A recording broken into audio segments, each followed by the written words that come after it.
ইতিহাসের বাঁক বদলানো ৩৬শে জুলাই আজ। অনেক রক্ত ঝরিয়ে ২০২৪ সালের এই দিনে ছাত্র জনতার অভ্যুত্থানে পতন হয় শেখ হাসিনা সরকারের।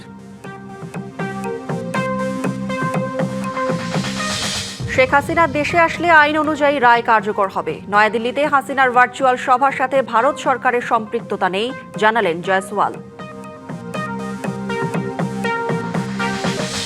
কোনো দল বা ব্যক্তির নয়, জুলাই আন্দোলনের কৃতিত্ব জনগণের, বললেন প্রধানমন্ত্রী।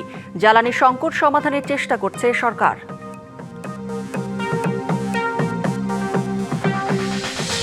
নতুন বাংলাদেশে পুরনো সংকটের গ্যারাকলে পোশাক শিল্প, ক্রেতা হারাচ্ছে দেশ, চাপ বাড়ছে প্রধান রপ্তানি খাতে। হরমুজ প্রণালী দিয়ে নিরাপদে চলাচলের বিষয়ে ওমানের সাথে চলছে ইতিবাচক আলোচনা। দাবি ইরানের, বাণিজ্যিক জাহাজের লেন নির্ধারণে জোর। জুলাই গণঅভ্যুত্থান দিবস যথাযোগ্য মর্যাদায় পালন উপলক্ষে জাতীয় পর্যায়ে বিভিন্ন কর্মসূচি গ্রহণ করা হয়েছে। এদিন দেশের ৬৪ জেলায় জুলাই শহীদ স্মৃতিস্তম্ভে পুষ্পস্তবক অর্পণ করা হবে। মঙ্গলবার সরকারি এক তথ্য বিবরণীতে বলা হয়, দিবসটিতে সংবাদপত্রগুলোতে বিশেষ নিবন্ধ, সাহিত্য, সাময়িকী ও ক্রোড়পত্র প্রকাশ করা হবে। আজ সকাল ৯টায় জুলাই গণঅভ্যুত্থান স্মৃতি জাদুঘর উদ্বোধন করবেন প্রধানমন্ত্রী তারেক রহমান। বেলা ১১টায় ঢাকার বাংলাদেশ চীন মৈত্রী সম্মেলন কেন্দ্রে জুলাই শহীদ পরিবার এবং জুলাই যোদ্ধাদের সংবর্ধনা দেওয়া হবে। আলোচনা অনুষ্ঠানে প্রধান অতিথি থাকবেন ভারপ্রাপ্ত রাষ্ট্রপতি হাফিজ উদ্দিন আহমদ। ক্ষমতাচ্যুত প্রধানমন্ত্রী শেখ হাসিনা দেশে এলে আইন অনুযায়ী রায় কার্যকর করা হবে বলে জানান আন্তর্জাতিক অপরাধ ট্রাইব্যুনালের চিফ প্রসিকিউটর আমিনুল ইসলাম। আরও জানান, জুলাই গণঅভ্যুত্থান সংশ্লিষ্ট মামলাগুলোর বিচার আগামী ১ বছরের মধ্যে শেষ করার লক্ষ্য নিয়ে কাজ করছে প্রসিকিউশন। মঙ্গলবার ট্রাইব্যুনালে ব্রিফিংয়ে তিনি আরও বলেন, চলতি মাসে ৩টি মামলার রায় হতে পারে। ট্রাইব্যুনালে দ্রুত সময়, স্বচ্ছতা ও নিরপেক্ষতায় আন্তর্জাতিক মান বজায় রেখে বিচার হচ্ছে। এদিকে পলাতক আসামিদের সম্পত্তি বাজেয়াপ্তসহ জরিমানার আদেশগুলো দ্রুত বাস্তবায়ন শুরু করা হচ্ছে বলেও জানান আমিনুল ইসলাম। এছাড়াও শেখ হাসিনার ঘৃণাসূচক বক্তব্য গণমাধ্যমে প্রচারে আদালতের নিষেধাজ্ঞা রয়েছে বলেও জানান তিনি। উনি বক্তব্য দেখ অথবা না দেখ, তাতে আমাদের এই ট্রাইব্যুনালের সাথে তো এইসব কাজের কোনো সম্পর্ক নেই। আমাদের দরকার হচ্ছে যে উনি দণ্ডপ্রাপ্ত। আমাদের সরকারের এখন কাজ হচ্ছে এই রায়টা কিভাবে বাস্তবায়ন করা যায়। সেই বাস্তবায়ন করতে গেলে তাকে আনার একটা ব্যাপার থাকে, আর তাকে যদি আনা না যায় বাস্তবায়নটা দেরি হবে। ভারতের নয়াদিল্লিতে শেখ হাসিনার ভার্চুয়াল সভা বা রাজনৈতিক কর্মকাণ্ডের সাথে দেশটির সরকারের কোনো সংশ্লিষ্টতা নেই বলে স্পষ্ট করেছে নয়াদিল্লি। বুধবার নিয়মিত ব্রিফিংয়ে এসব কথা জানান দেশটির পররাষ্ট্র মন্ত্রণালয়ের মুখপাত্র রণধীর জয়সওয়াল। আরও বলেন, বিমস্টেকের সভাপতি হিসেবে নয়াদিল্লিতে অনুষ্ঠিত হতে যাওয়া ১৮তম ব্রিক্স শীর্ষ সম্মেলনের আউটরিচ সেশনে বাংলাদেশের প্রধানমন্ত্রী তারেক রহমানকে আমন্ত্রণ জানানো হয়েছে। আলোচনা সভাটি একটি বেসরকারি আয়োজন। এর সাথে ভারত সরকারের কোনো ধরনের সম্পর্ক নেই। ওই মঞ্চের কোনো মতামতকে সরকার সমর্থনও করে না। শেখ হাসিনার দেশে ফেরা নিয়েও আমাদের কোনো মন্তব্য নেই। আর দু দেশের ৫৪টি অভিন্ন নদী ও গঙ্গা চুক্তি নিয়ে বিদ্যমান যৌথ নদী কমিশন এবং দ্বিপক্ষীয় কাঠামোর মাধ্যমেই আলোচনা হবে। জুলাই আন্দোলনের কৃতিত্ব কোনো একক দলের নয়, এর কৃতিত্ব সর্বস্তরের জনগণের। কথা বলেছেন প্রধানমন্ত্রী তারেক রহমান। রাজধানীতে এক আলোচনায় যোগ দিয়ে তিনি আরও বলেন, বিএনপি কখনো জনগণকে একা ফেলে যায়নি। জ্বালানি খাতের দুরবস্থার জন্য পতিত সরকারের লুটপাটকে দায়ী করে গ্যাস সংকট সমাধানে দ্রুত পদক্ষেপের কথাও জানান সরকার প্রধান। ভঙ্গুর অর্থনৈতিক অবস্থাসহ বিপর্যস্ত শিক্ষা, স্বাস্থ্য, প্রশাসনিক ব্যবস্থা সচল করতে তার সরকার কাজ করছে বলেও উল্লেখ করেন তারেক রহমান। জুলাই অভ্যুত্থানের ২ বছর পূর্তি উপলক্ষে মঙ্গলবার রাজধানীর ফার্মগেট কৃষিবিদ ইনস্টিটিউটে গণতন্ত্র আদায়ে ১৭ বছরের অনিবার সংগ্রাম ও রক্ত ঝরা জুলাই জাগরণ শীর্ষক আলোচনা সভার আয়োজন করে বিএনপি। বাংলাদেশ প্রধান অতিথির বক্তব্যে দলের চেয়ারম্যান ও প্রধানমন্ত্রী তারেক রহমান বলেন, জুলাই আন্দোলনের কৃতিত্ব কোনো ব্যক্তি বা একক দলের নয়, এ কৃতিত্ব সর্বস্তরের জনগণের। জুলাই আন্দোলন আমরা দেখেছি বিভিন্ন সময় মানুষকে বিভ্রান্ত করার জন্য বিভিন্ন জন বিভিন্ন কথা বলেছে। আমরা আমাদের অবস্থান থেকে পরিষ্কারভাবে সাফ বলে দিয়েছি, এই জুলাই আন্দোলনের সফলতার ক্রেডিট এই দেশের সর্বস্তরের জনগণের।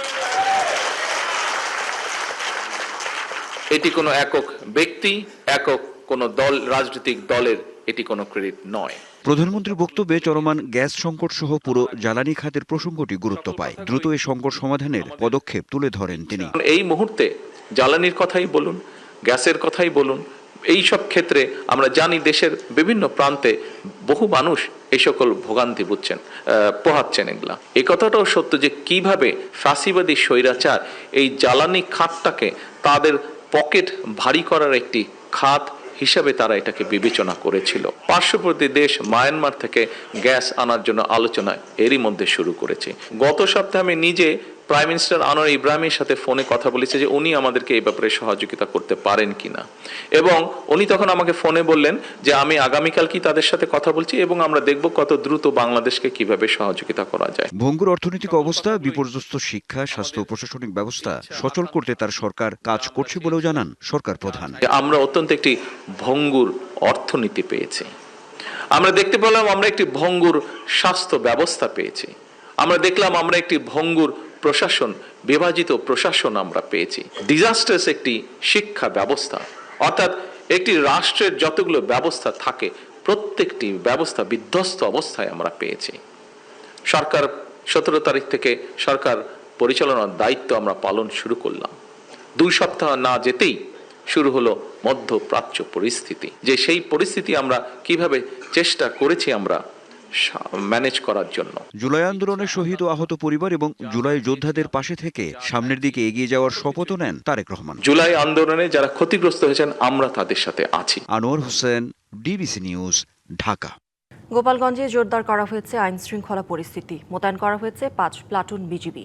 পরিস্থিতি স্বাভাবিক রাখতে জেলা পুলিশ ও অন্যান্য আইন শৃঙ্খলা বাহিনীর সদস্যদের সমন্বয়ে শহরের গুরুত্বপূর্ণ এলাকায় জোরদার করা হয়েছে নিরাপত্তা। গুরুত্বপূর্ণ সড়ক, মোড়, সরকারি স্থাপনা ও জনসমাগম স্থলে অতিরিক্ত পুলিশ মোতায়েন করা হয়েছে। এছাড়া গোয়েন্দা নজরদারি বাড়ানো এবং সার্বক্ষণিক টহল কার্যক্রম চালানো হচ্ছে। জেলা প্রশাসক মোহাম্মদ আরিফুজ্জামান জানান, শান্তিপূর্ণভাবে জুলাই গণঅভ্যুত্থান দিবস পালনের উদ্দেশ্যে বিভিন্ন পদক্ষেপ নেওয়া হয়েছে। 15ই আগস্ট পর্যন্ত জেলায় বিজিবি মোতায়েন থাকবে বলে জানান জেলা প্রশাসক।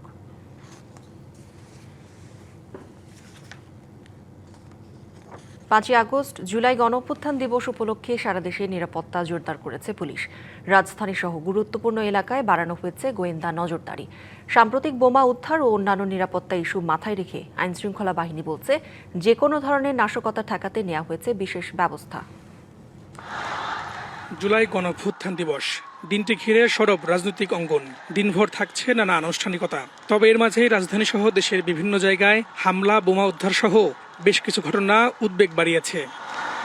এই নির্দেশনা দিবসটিকে কেন্দ্র করে যে কোনো ধরনের নাশকতা, অপ্রীতিকর ঘটনা বা জননিরাপত্তা বিঘ্নিত হওয়ার আশঙ্কা মোকাবেলায় নজরদারি বাড়িয়েছে পুলিশ। আতঙ্কিত শব্দটা এটা হচ্ছে কি, যেহেতু আমরা সামাজিক যোগাযোগ মাধ্যমে বর্তমানে এটা মানুষ খুব ব্যবহার করে, তো কোনো একটা ইস্যু ঘটলে যেটা হয় সেন্সিটাইজ হয় এবং ভাইরাল হয়। এই কারণে আতঙ্কিত হওয়ার মতো ইস্যু অনেকেই মনে করে, কিন্তু পরিস্থিতি আসলে আমাদের কাছে আমরা যেটা অ্যাসেসমেন্ট করেছি, পরিস্থিতি স্বাভাবিক। রাজধানীতেও নিরাপত্তা জোরদারের পাশাপাশি মাঠে কাজ করছে একাধিক গোয়েন্দা সংস্থা। পুলিশের ভাষ্য, সম্ভাব্য ঝুঁকি মোকাবেলায় গোয়েন্দা তথ্য সংগ্রহ ও পর্যবেক্ষণ অব্যাহত রয়েছে। আমরা এখন পর্যন্ত দেখতেছি না, কিন্তু যেহেতু 5ই আগস্ট আমাদের একটা দিন, গুরুত্বপূর্ণ দিন, আর ঢাকা মেট্রোপলিটন পুলিশের তরফ থেকে যতটুকু নিরাপত্তার ব্যবস্থা নেওয়া দরকার নিয়েছে। আপনি জানেন যে কালকে বিভিন্ন জায়গায় বিভিন্ন প্রোগ্রাম আছে, যে কোনো অনুষ্ঠান থাকলে আমরা তো নিরাপত্তা ব্যবস্থা গ্রহণ করে থাকি। তবে 5 আগস্টকে কেন্দ্র করে এখন পর্যন্ত কোনো সুনির্দিষ্ট নিরাপত্তা হুমকির তথ্য নেই বলে জানিয়েছে পুলিশ। এরপরেও যে কোনো পরিস্থিতি মোকাবেলায় প্রস্তুত রয়েছে আইন শৃঙ্খলা বাহিনী। না, ওরকম সুনির্দিষ্ট কোনো নাই, ইনফরমেশন নাই। তবে আমরা বরাবরের মতো যেটা আমি আশ্বস্ত করছি মহানগরবাসীকে, যে আমরা সতর্ক আছি। Farhaduzzaman, DBC news, Dhaka. গোপালগঞ্জে জোরদার করা হয়েছে আইন শৃঙ্খলা পরিস্থিতি, মোতায়েন করা হয়েছে 5 প্লাটুন বিজিবি। পরিস্থিতি স্বাভাবিক রাখতে জেলা পুলিশ ও অন্যান্য আইন শৃঙ্খলা বাহিনীর সদস্যদের সমন্বয়ে শহরের গুরুত্বপূর্ণ এলাকায় জোরদার করা হয়েছে নিরাপত্তা। গুরুত্বপূর্ণ সড়ক, মোড়, সরকারি স্থাপনা ও জনসমাগম স্থলে অতিরিক্ত পুলিশ মোতায়েন করা হয়েছে। এছাড়া গোয়েন্দা নজরদারি বাড়ানো এবং সার্বক্ষণিক টহল কার্যক্রম চালানো হচ্ছে। জেলা প্রশাসক মোহাম্মদ আরিফুজ্জামান জানান, শান্তিপূর্ণভাবে জুলাই গণঅভ্যুত্থান দিবস পালনের উদ্দেশ্যে বিভিন্ন পদক্ষেপ নেওয়া হয়েছে। 15ই আগস্ট পর্যন্ত জেলায় বিজিবি মোতায়েন থাকবে বলে জানান জেলা প্রশাসক। জুলাই আন্দোলনের পর সরকার পরিবর্তনের মধ্য দিয়ে নতুন বাংলাদেশের স্বপ্নের বীজ বুনেছিল দেশের মানুষ।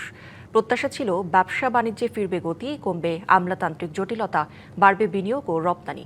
কিন্তু 2 বছর পেরিয়ে গেলেও দেশের প্রধান রপ্তানি আয়ের খাত তৈরি পোশাক শিল্পে সেই কাঙ্ক্ষিত লক্ষ্যে পা রাখতে পারেনি।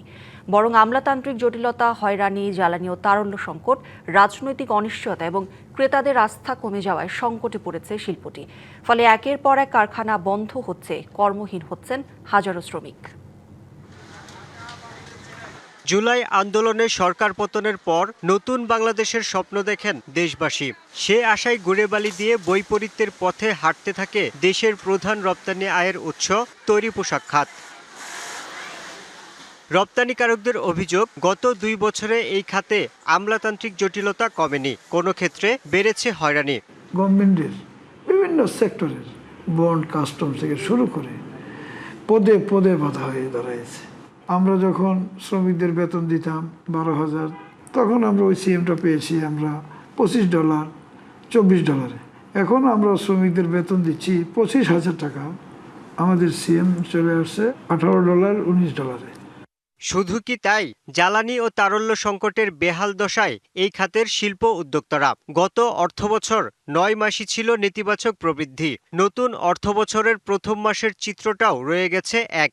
বন্ধ হয়েছে শত শত কারখানা, বেকার হাজার হাজার শ্রমিক। জ্বালানি এবং বিদ্যুৎ এই খাতটা খুবই চরমভাবে হয়ে গেছে, ব্যাহত হয়েছে, যার জন্য প্রত্যেকটা মিল ফ্যাক্টরি সাফার করতেছে। কিছু কিছু ক্ষেত্রে দেখা যায় যে চাঁদাবাজি বেড়েছে, সরকারি কাজে বা বিভিন্ন জায়গায় জমির মিউটেশন করা, ট্রেড লাইসেন্স করা, এগুলোতে বিভিন্ন ধরনের চাপ সৃষ্টি করে টাকা নিচ্ছে। তারা বলছেন, দেশ এখনো রাজনৈতিক স্থিতিশীলতায় ফেরেনি, ফলে আন্তর্জাতিক ক্রেতারা মুখ ফিরিয়ে নিচ্ছেন অনেকাংশে। জুলাই আন্দোলনের পরে বাংলাদেশের এখন পর্যন্ত রাজনৈতিক আনস্টেবলের কারণে বায়াররা এখনো বাংলাদেশকে স্টেবল মনে করছে না। ব্যবসা বান্ধব এবং পরিবেশ বান্ধব তৈরি করার জন্য সবাইকে একত্র হয়ে কাজ করলে তাহলে এই আন্দোলনগুলি বন্ধ হয়ে গেলে বাংলাদেশটা একটা স্টেবল পজিশনে চলে যাবে। দ্রুত সংকট সমাধান না করলে বৈশ্বিক বাজারে দেশ আরও পিছিয়ে পড়ার শঙ্কা উদ্যোক্তাদের। Yusuf Rana, DBC news, Dhaka. Hormuz প্রণালী দিয়ে নিরাপদে জাহাজ চলাচলের বিষয়ে ওমানের সাথে চলমান আলোচনা ইতিবাচক দিকে এগোচ্ছে বলে জানিয়েছে ইরান। ইরানের পররাষ্ট্র মন্ত্রণালয়ের মুখপাত্র ইসমাইল বাঘি জানিয়েছেন, প্রণালীটি দিয়ে বাণিজ্যিক জাহাজের লেন নির্ধারণের জন্যই এই আলোচনা। মার্কিন ট্রেজারি সেক্রেটারি স্কট বেসেন্ট জানান, হরমুজ প্রণালী খুলে দেওয়ার বিষয়ে বুধবার একটি চুক্তি হতে পারে। এর মধ্য দিয়ে বিশ্বে জ্বালানি দামে স্থিতিশীলতা আসবে বলেও মনে করেন তিনি। যদিও স্কট বেসেন্টের এই বক্তব্যের কয়েক ঘন্টা আগেই গুরুত্বপূর্ণ জলপথ হরমুজ প্রণালীতে আরও একটি পণ্যবাহী জাহাজে আঘাত হানা হয়েছে। হামলার পর জাহাজের এক ক্রু নিখোঁজ রয়েছেন। এর আগে সোমবার ট্রাম্প দাবি করেন, সৌদি আরব, সংযুক্ত আরব আমিরাত, কাতার সহ অন্যান্য দেশের অনুরোধেই তিনি ইরানের সঙ্গে আলোচনা চালিয়ে যেতে রাজি হয়েছেন। তবে ওয়াশিংটনের সঙ্গে কোনো ধরনের আলোচনা বা দর কষাকষি চলছে না বলে সাফ জানিয়ে দিয়েছে ইরানের পররাষ্ট্র মন্ত্রণালয়। ব্রাজিলের সাও পাওলোর একটি কেমিক্যাল কারখানায় আগুন লাগার ঘটনা ঘটেছে। মঙ্গলবার কুয়েমাকুই মিকা নামের ওই কারখানায় এই দুর্ঘটনা ঘটে। মুহূর্তের মধ্যেই আগুন পুরো কারখানায় ছড়িয়ে পড়লে কালো ধোঁয়ায় ঢেকে যায় সবকিছু। আগুন ছড়িয়ে পড়ে কারখানার রাসায়নিক স্টোরেজ ট্যাঙ্কেও। বড় ধরনের দুর্ঘটনা এড়াতে কারখানার আশপাশের অন্তত 150 জন বাসিন্দাকে দ্রুত নিরাপদ স্থানে সরিয়ে নিয়েছে স্থানীয় কর্তৃপক্ষ। আগুন নিয়ন্ত্রণে কাজ করছে সাও পাওলো ফায়ার সার্ভিসের 30টি ইউনিট। সংবাদে এই ছিল এখনকার মতো। ডিবিসি নিউজের সংবাদগুলো পড়তে ভিজিট করুন dbcnews.tv আর ভিজিট করুন ডিবিসির ফেসবুক পেজ এবং ইউটিউব চ্যানেল। ডিবিসির সঙ্গেই থাকুন।